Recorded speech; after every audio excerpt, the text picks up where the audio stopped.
एक प्रेरणादायक कहानी। मुंबई जैसे आधुनिक और तेज रफ्तार शहर में, जहां ऊंची इमारतें सपनों को छूती लगती हैं और भीड़ में हर इंसान अपनी लड़ाई लड़ रहा होता है, वहीं एक छोटे से फुटपाथ पर सब्जियों की एक पुरानी सी ठेली लगती थी। उसी ठेली के पीछे एक दुबला पतला चमकती आंखों वाला लड़का बैठा रहता था। उसका नाम था आरव। आरव एक सब्जी बेचने वाले का बेटा था।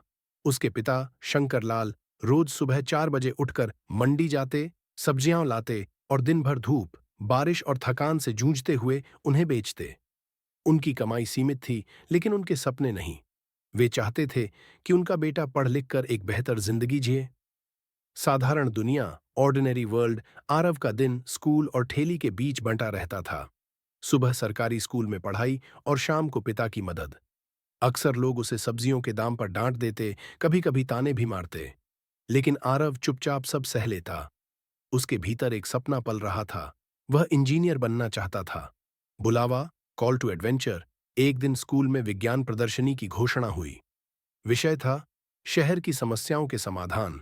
आरव के दिमाग में तुरंत ख्याल आया, अगर सब्जियों को ताजा रखने का सस्ता तरीका हो तो छोटे विक्रेताओं को कितना फायदा होगा। यह विचार उसके लिए एक बुलावे जैसा था। इनकार और संदेह, रिफ्यूजल ऑफ द कॉल। लेकिन अगले ही पल वह डर गया। उसके पास न पैसे थे न संसाधन। घर में पढ़ने की जगह तक नहीं थी।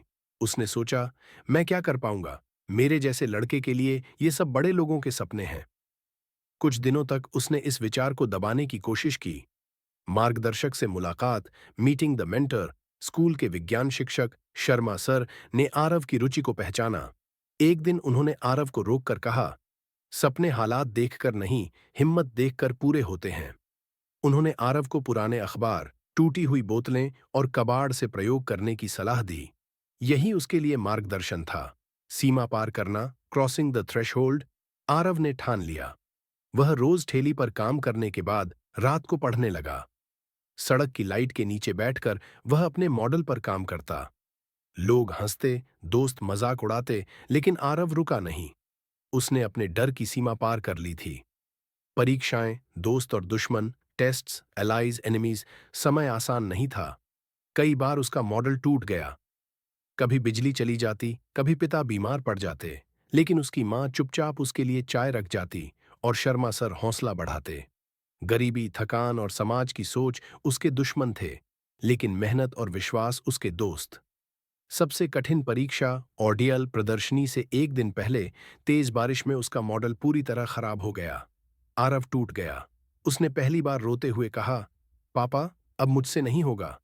पिता ने उसके कंधे पर हाथ रखकर कहा, बेटा, हम रोज हारते हैं, लेकिन ठेली फिर भी लगाते हैं। ये शब्द आरव के लिए जीवन बदलने वाले थे।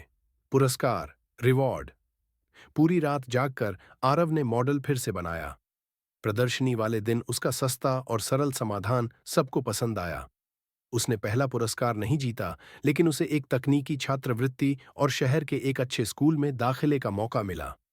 वापसी का रास्ता, द रोड बैक। नई दुनिया आसान नहीं थी। अमीर बच्चों के बीच आरव को खुद को साबित करना पड़ा, लेकिन अब वह जान चुका था कि हार मानना विकल्प नहीं है। उसने पढ़ाई जारी रखी, मेहनत की और हर असफलता से सीखा। पुनर्जन्म, रिजरेक्शन। सालों बाद वही आरव एक युवा इंजीनियर बना। उसने छोटे व्यापारियों के लिए सस्ते तकनीकी समाधान विकसित किए। एक दिन वह अपनी पुरानी गली में लौटा, जहां उसके पिता अब भी ठेली लगाते थे, लेकिन गर्व के साथ। अमृत के साथ वापसी, return with the elixir. Aarav ने पिता से कहा, पापा, ये सब आपकी वजह से है। शंकरलाल मुस्कुराए। उस दिन आरव ने समझा कि असली जीत सिर्फ सफल होना नहीं, बल्कि कभी हार न मानना है। सीख, मॉरल। जो इंसान कभी हार नहीं मानता, वही अपनी किस्मत बदलता है। Never give up.